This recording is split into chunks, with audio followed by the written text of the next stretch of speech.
Welcome to the Creative Ops Compass podcast, your navigation system for turning creative chaos into strategic impact. My name is Jesse Krinsky. I'm a creative operations consultant and the founder of InFocus Consulting. I help in-house creative teams streamline workflows, improve stakeholder relations, and elevate their role as strategic partners. We all know the quote, insanity is doing the same thing over and over again and expecting different results. You've probably heard it said that Albert Einstein coined it. And the idea that it came from Einstein gives it a sort of a sense of scientific fact. But it's nonsense. All of it. For one thing, Einstein didn't say it. A fictional character said it in a mystery novel about 30 years after he died. And there is no truth to it. The actual definition of insanity is just the inability to think and behave rationally. That makes more sense, right? Okay, so why am I bringing this up on a podcast about in-house creative ops? Too often, I see in-house creative teams hold themselves back because they tried to fix something before, but no one went for it. I'll give you an example. A creative director I worked with tried to implement a consolidation process about 3 years ago. So she created a beautiful brief template and held training sessions. She even got buy-in from her VP. But when projects came through, stakeholders kept sending scattered comments through email and Slack and hallway conversations. And after about 6 months of gentle reminders that went nowhere, she gave up. Or take DAM systems. I can't tell you how many teams I know that have built a business case, they got quotes from vendors, they presented to leadership, and the response was, it's not a priority right now. Budget went to other initiatives, and the team just stopped talking about it. I'm positive that you all have stories like these. Most creative leaders have graveyards full of dead initiatives like them. So they give up. They're tired of banging their heads against the wall. They figure they'd be insane to keep trying. But there's another reason that quote about insanity is total BS. It goes back to a real quote by a real person. It's one you've definitely heard. It's the philosopher Heraclitus. He said, "No man ever steps in the same river twice." And the basic idea is that everything is always in flux. We're always changing. Our circumstances are changing. The people around us are changing. Our changes change them, which leads to even more changes. So just because something hasn't worked in the past doesn't mean it won't work now. Just because it doesn't work now doesn't mean it won't work in 6 months. We have to ask why it didn't work before. Were the conditions not right? Did you have the right people? Did you have the necessary resources? Did you have enough time to implement and improve it? And are those conditions the same now? Here's how to actually diagnose a failed initiative. 3 parts to it.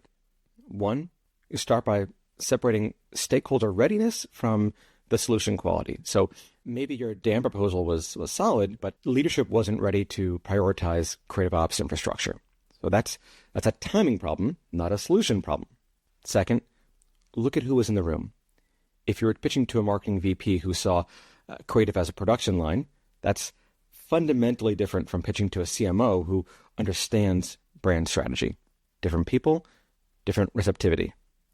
3rd, think about what resources existed then versus now. Did you have the data to support your case? Did you have enough team capacity to implement it well? I constantly see teams trying to launch new processes while they're buried under work. So, of course, it fails. Not because the overall idea was wrong, but just because they were trying to build a plane while flying it, and they didn't have a change management plan in place. The key is distinguishing between the idea is bad from the conditions weren't right. And those require completely different responses. A client told me his team had tried improving their strategic positioning a couple years ago, but their stakeholders and leadership just had no interest. The team wanted the stakeholders to view them as advisors and partners, not just order takers. So specifically, they had asked stakeholders to include them in quarterly planning meetings. They wanted to understand the business objectives before the creative request came through. They wanted more and clearer context in their briefs, and they wanted access to campaign performance data so they could demonstrate ROI and make the case for team growth. The stakeholders said no to all of it. Planning meetings were too sensitive, they said, and briefs were good enough, they thought, and performance data was, quote, not relevant to creative. So the team retreated, and they went back to just being order takers. But that was 2 years ago. Back then, about half of their current stakeholders hadn't even joined the company. Neither had a third of the creative team. And the previous CMO had been replaced, and the company had gone through a major rebrand that put creative work really front and center in investor presentations. So when the client and I revisited the strategic positioning conversation, we started differently. Instead of asking for access to planning meetings, he offered to present quarterly creative trends to stakeholders. He showed what competitors were doing, what performed well internally, what the team was experimenting with. And within about 2 months, stakeholders were inviting him to their planning sessions because they wanted his perspective. It was the same goal, but different conditions, different approach, and a different result. Look, I'm not saying every failed initiative deserves a second chance. Some things genuinely shouldn't be tried again, at least not yet. If your team is still drowning in reactive requests with no intake process, you're probably not ready to pitch for a creative strategist headcount. You need to fix your foundation first to get your house in order. You need to change the conditions. If stakeholders won't use the asset review feature in your project management system, adding more sophisticated tools isn't going to help. The problem isn't usually the tool. And if you tried something 6 months ago and the exact same people are in the exact same roles with the exact same priorities, be honest with yourself. The conditions might not have changed enough to justify a retry. So in that case, you might need to change something first, whether that's building credibility through smaller wins, finding a new champion, developing a stronger business case. The point isn't to be stubborn. It's to be strategic about when conditions have actually shifted and sometimes changing them yourself. All right, so how do you know when it's worth trying again? Look for these 3 signals. First, personnel changes. New stakeholders haven't experienced your past failures. They might be open to new ideas. Second, your team has new capabilities. Maybe you hired someone with data analysis skills, or you finally documented your processes, or you have case studies from successful projects. And third, company priorities have shifted. So if leadership is suddenly talking about brand consistency or creative efficiency, that could be your window.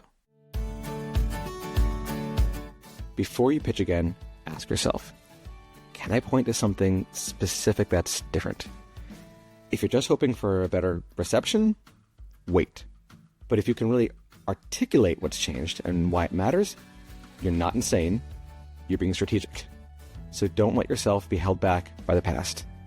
Yesterday's no can be today's yes, but that's much more likely to happen if you understand the why. If you found value in today's episode, please subscribe and leave a comment. Let me know what creative ops challenges you're facing. What topics would help your team work better? And if you work with in-house teams, whether you're an agency partner, a stakeholder, or a freelancer, I'd love to hear your perspective too. Reach out through the contact info in the show notes. Thanks for listening.